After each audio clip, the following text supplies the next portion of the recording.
Hey guys, welcome back. Today I want to talk to you guys about top 10 antique rings, vintage rings that we have in our collection. These are rings that we maybe didn't buy right away. Maybe we've had them for some time. We bought them very, very recently. I want to give full disclosure. The taste that I have in vintage engagement rings when I do shopping is not going to be the same as another vintage jeweler, antique jeweler, not going to be the same. The beauty of the vintage antique industry that everyone has a unique taste. So we're going to go through these 10. I'll explain to you why I like everything. I'll explain to you what I'm looking for when I'm buying something. I'll explain to you what I'm explaining to people when they're purchasing. And you'll get a sense of what I look for in a ring. And I may be biased, but I really trust my own taste in shopping for rings when I travel, etc., etc., etc. And I'll try to add as much information as I can. So we'll learn some things from it. And in the end, I will let you guys know one of the biggest mistakes people make when they're shopping for engagement rings. Okay, so I'm going to start from smallest ring to biggest, and the range is going to be a ring that has less than half a carat in the center to over 5 carats. Important for me, I just want to go through the range of diamonds, diamond sizes, and I want to go through the range of styles. I want to go through the range of errors as well. So I always like to buy for style. So let's start with that. So this ring I'm holding right now, this is an Art Deco original Sapphire Halo Platinum engagement ring. There is no center diamond really in this ring. The center stone I measured is about approximately 0.33 carats. It's not like DEF the greatest quality, and there's little stones around it. I'll tell you why I really like this ring. So for me, we like to have rings from all different budgets and everything. First of all, to find an original Sapphire Halo or colored Halo ring is actually quite rare. They didn't make too many of them back then. It's a huge misconception. Jewelers are making them mostly today to look like the old ones. So we do it. There's no shame in it. We'll make sapphire halos, we'll make ruby halos, we'll put an old European cut in the center, etc. But this is the original one. So for me, this is like very much history. It's so well made. It's so beautiful. It doesn't need a center stone. I think it just such a good job. It's so well made. It's so intricate. Also, the undergallery is very interesting. Jewelers who are making antique reproductions today or recreations, they don't really do this style and the undergallery, which I really like and I meant. Another thing that I like, it sits very, very low. The shank is very cool. I've never seen really a shank like this before. All they did was they took a shank and an engraver took a tool and they drew a line going down. So it gave it kind of this double shank geometric look. It's very sturdy. It's very wearable. I'd like to see a lot more of these rings. If I could buy 100, I would, but I really don't see them. I just see them one at a time. So that is the first pick. Second pick. This is a really cool kind of disco ball-esque Edwardian ring. A lot of diamond, a lot of sparkle. It's platinum on top, 18 karat yellow gold on the bottom, which is what we really like to see in Edwardian jewelry. Of course, it's not the general rule. Why they did that is because gold is a commodity. And back in the day, you wanted your ring to have a commodity-esque metal. Platinum then wasn't really so known, wasn't so fashionable, wasn't so stylish. They really just did it because it just was better for the diamonds. So it's platinum on gold, beautiful. It's so well made. Really, when you look at the top of the ring, you don't see any metal. Every single stone set perfectly, all such unique antique stones. The center stone is a great quality. It's ISI 1. It's overall all that IVS SI quality. I like how the halo, the cluster continues onto the shoulders. It has some width to it. It's not a little ring. It's really just a very unique cluster. I've never seen another one like this. Again, to me, just like very much a disco ball of a diamond ring. I really like it. I was so happy to buy it, and we're going to move on to the next one. Okay. Next is the classic Art Deco solitaire ring. So solitaires became very popular very recently. It may be popular for the past 20, 30 years, maybe 50 years, maybe 60 years. They put the baguettes on the shoulder. They did every variation of solitaire. Really, the 100-year-old solitaire will be my favorite. I'll tell you why. The undergallery, they make it like a crown. So the undergallery, they do a crown design, which makes it really cool. And they always have either some sort of diamonds on the shoulder. It's not necessary. Maybe some sort of engravings on the shoulder. So what we'll do is when you wear it, it'll look very simple and elegant from the front. And when you turn it to the side, it just gets tremendous detail. So they did that a lot in the Victorian era. They did that a lot in the Edwardian era. They did that a lot in the Art Deco era. They kept the same theme. They would have a really cool basket looking like a crown, all different themed crowns. And then they'll have some diamonds on the shoulder, they'll have some engravings on the shoulder, maybe a combination, maybe not necessary. And it'll sit very, very low. So this is, I like these rings. I think they're very wearable. I think it's a good, if someone is either really wants only antique, check. If someone is open to antique because they want something very, very unique, but they want simple, also check. You could very much consider it.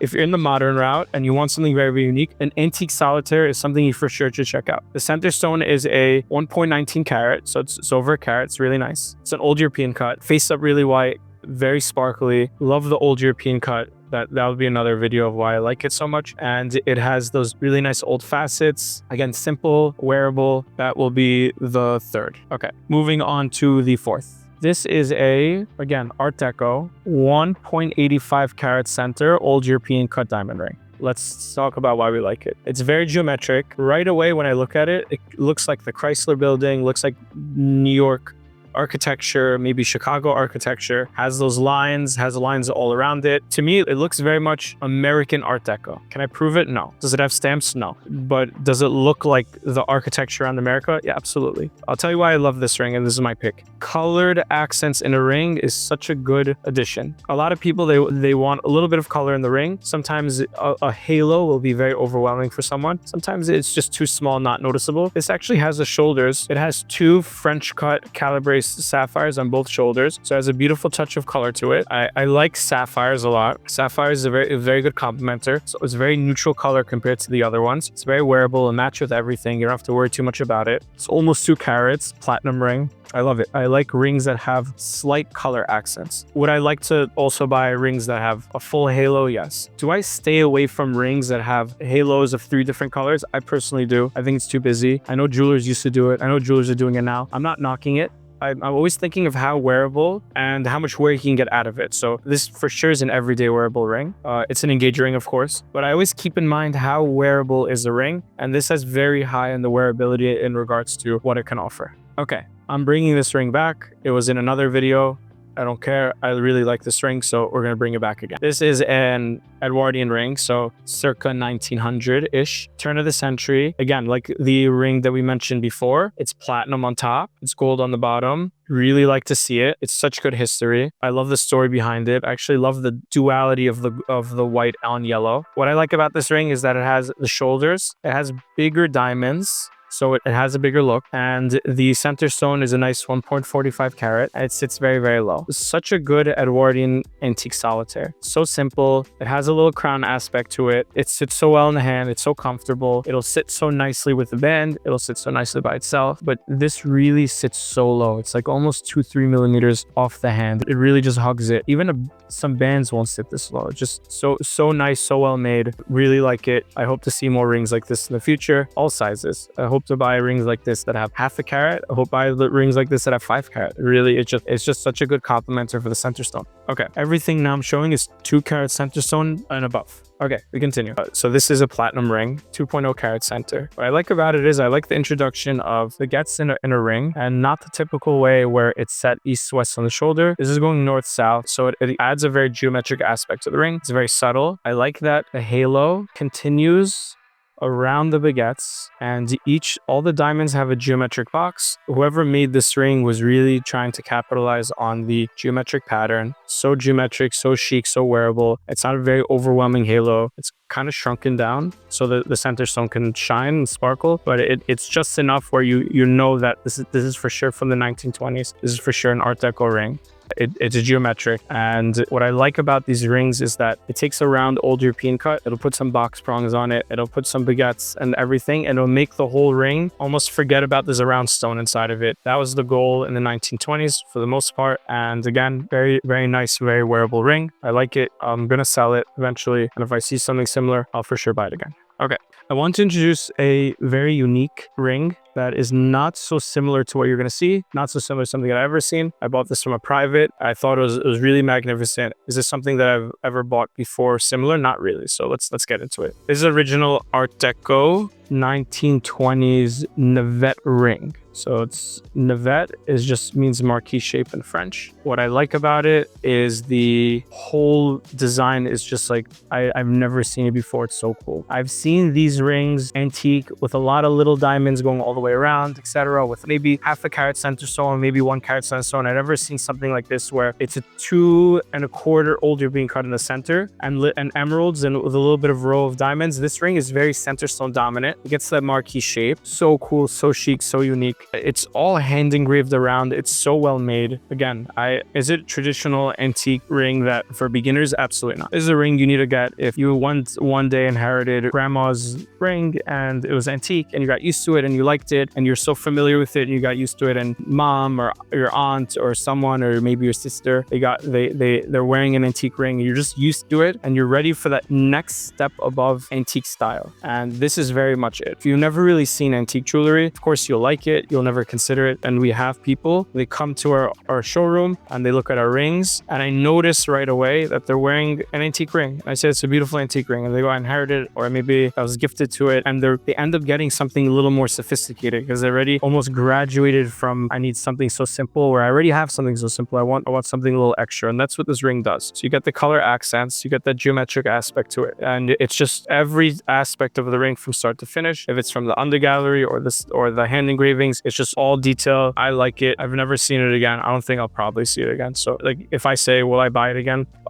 10 years working, probably the first time I see something like this. I'm sure other antique jewelers have seen it. If you ever seen something like that, send me a picture. I'd love just to see it. Okay, we're going to continue. This is a very impressive 3-stone ring. Early Art Deco, could arguably be late Edwardian. It's like that cool in between. It's just like, it's a showstopper. The center stone is 2.22 carats. And the side stones is approximately 1.33 to 1.40. So these aren't small diamonds at all. It's one of those 3-stone rings where everywhere you go, there's detail in between the diamonds and the undergallery. There's engravings on the shoulder. It's really just magnificent. Whoever made this ring, they weren't shy to using big stones. They weren't shy to give it a lot of detail. The side of the ring is very important. These are almost like leaves mixed with filigree. You got a lot of open work in it. You got a lot of leaves in it. It's so well made. It's so delicate. And the shoulder is very interesting. Right over here of the shoulder, if you zoom in, you're just going to see hand engraving. So whoever the jeweler was really just wanted to focus on the craft. It didn't necessarily need to stud it out with diamonds. It's such a good balance of open work, hand engraving, and side diamonds, because in the end, the main focus of this ring is the 3 sizable diamonds. It's really just like something. I see a little mark inside. I'll probably look at that later. I'm sure it's not anyone famous, but whoever made this ring, you did a great job. Very, very good. 3-stone rings, I love them. Oftentimes people want them more simple. I totally understand. This is something with a lot more detail, a lot more unique, a lot more timeless. And this will be one of my better 3-stone rings I ever purchased. Okay,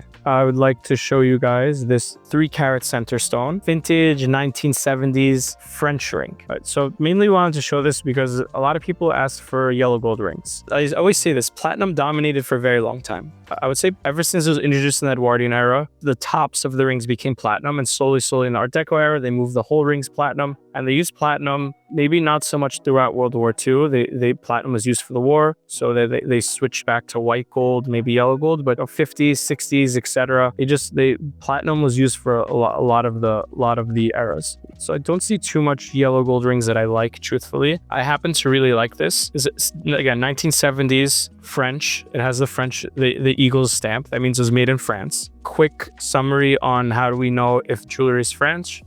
France makes it very easy for us. If it's platinum, they'll stamp it a dog head. If it's yellow or white gold, they'll stamp it an eagle's head. Why do they do this? Because France has a standard where anything can't be less than 18 karat gold. And France has a standard that anything can't be, I think less than 85% platinum, but I'm just going to say 90% just to be safe. If I'm wrong, just let me know in the comments. Happy to say I'm wrong. Doesn't matter. But what does matter is that French jewelry, they stamp their jewelry. Or if you anything made in France has to be stamped. I think that's really cool. So this was made in France. French jewelry, of course, is like its own. I always say French jewelry is like its own jewelry house. You have the Cartier, you have Bulgari, you have etc. And for me, I almost put French in its own category as something signed jewelry. Jewelers in France were amazing. They cared so much. They made things so unique. Look at this ring. It's asymmetrical. It ropes around. It really feels like a jewelry house did make it. Obviously didn't. It's not signed to anyone, but it's so well made. These are all micro pave round brilliant cuts,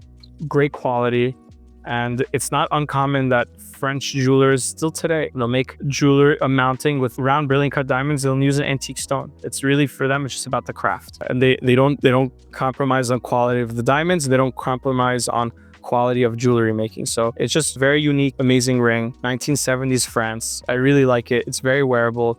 This can be an engagement ring. This can be an anniversary ring. This can be a present. This can be, I just want it. It's a lot of different uses for it. And again, it's a 3-carat center, old European cut. It's very sizable. It does not look small. And we're going to move on now to the last ring. I want to show this ring for one reason, because it's an original Art Deco solitaire with a 5.81 carat old European cut. This is not a small diamond. I know it's big. Is there 10-carat old European cut rings? Absolutely. But this is, in my opinion, once you get to like the 6-carat range, that's almost the max people are comfortable wearing in terms of surface area on the hand. We've had bigger rings. We've had 15-carat rings. We had 12-carat diamond rings, etc. But 6-carat is really just like start to border where people are comfortable wearing it every day, etc. We'll get to this anyway. That's just an opinion. So besides the fact that it's very sizable, it's just an amazing, amazing ring. It has the same idea that I spoke about before with the Art Deco solitaire. It has the hand engravings. It has a crown. So it follows that theme. It's all decorated in hand engravings. It sits very, very low. The focus of the ring was supposed to be for the center stone. And as you wear it, and as you turn it to the sides and the back, etc., then you start seeing the other detail. This is really the job of a Art Deco solitaire or Edwardian, or this happens before the 1920s. And stone is just blinding. It's so lively. Again, it's bigger. So you see what I like about bigger diamonds. Obviously, everyone likes bigger diamonds. What I like about it is that I don't do what GIA does and start with little stones. I let people use big stones, just get the idea, they can see it. And then of course, as you start diamond grading more and more and more and more, you eventually have to do the little tiny stones. But this one is just so much detail with the naked eye. So well made. I really don't come across original Art Deco or original antique solitaires with a size diamond like this. So these will be my top 10 tips. Now, what people make mistakes for when they shop for vintage and antique engagement rings, you should avoid, in my opinion, should try to avoid white gold as much as possible. Yellow gold is fine because you want the yellow and you want your ring to be yellow, and I totally get it. And I'll tell you the benefits of yellow gold compared to white gold. If you want a white metal for your ring and you're new to shopping or this or that, I'm going to tell you right away, try your best to avoid white gold. Platinum is a much better metal. It's not even an alternative. In my opinion, white gold is the alternative to platinum. Platinum dominated for over 100 years for a reason. And the reason why white gold is used, because maybe it's just easier to produce, easier to get on the shelves, faster for jewelers to get it on. You'll have jewelers that will disagree with me completely, and I'll disagree with them. The jewelry houses, when they want to make important jewelry, they'll always use platinum. They'll never use white gold for a reason. Jewelry from then and now lasts the longest because it's platinum. I'll tell you why, few reasons why I just don't like white gold. One, it tarnishes and it bothers everyone. When you have a ring and it's white gold, gold is naturally yellow. So it's mixed with a alloy to make it white. What happens is that tarnishes over time, and your ring or jewelry or necklace will start to get a yellowish tint to it. So what do you have to do? You have to go to your jeweler, and you may be surprised at first, unless you watch this video, and you're going to say, my jewelry item is turning yellow. What do I do? And they have to plate it white. And then that'll wear off. And then again, you have to plate it white. And then you have to wear off. And depending on how strong the plating, how long it'll last. I'm not going to tell you how long average plating lasts. There's different platings that last longer, and they may charge you for it, and it may just be a frustrating long-term thing unless you just get used to the yellowish tint. I don't like that yellowish tint at all. In a scenario, platinum will bend and white gold will break. And you always, in a horrible scenario that something happens to your jewelry item, you rather bend because you can bend it back, or if it breaks, then it's more dramatic and things can fall and things can fall apart. So you're jewelry shopping, you're new to it. It doesn't have to be your engagement ring. If your engagement ring is white gold, don't worry too much about it. You can always remount it. If this video resonates, don't attack your local jeweler and say, why'd you sell white gold? This is, again, it's just an opinion, but you can always remount it to platinum. Your future jewelry can always be platinum as well. This is just mainly for rings.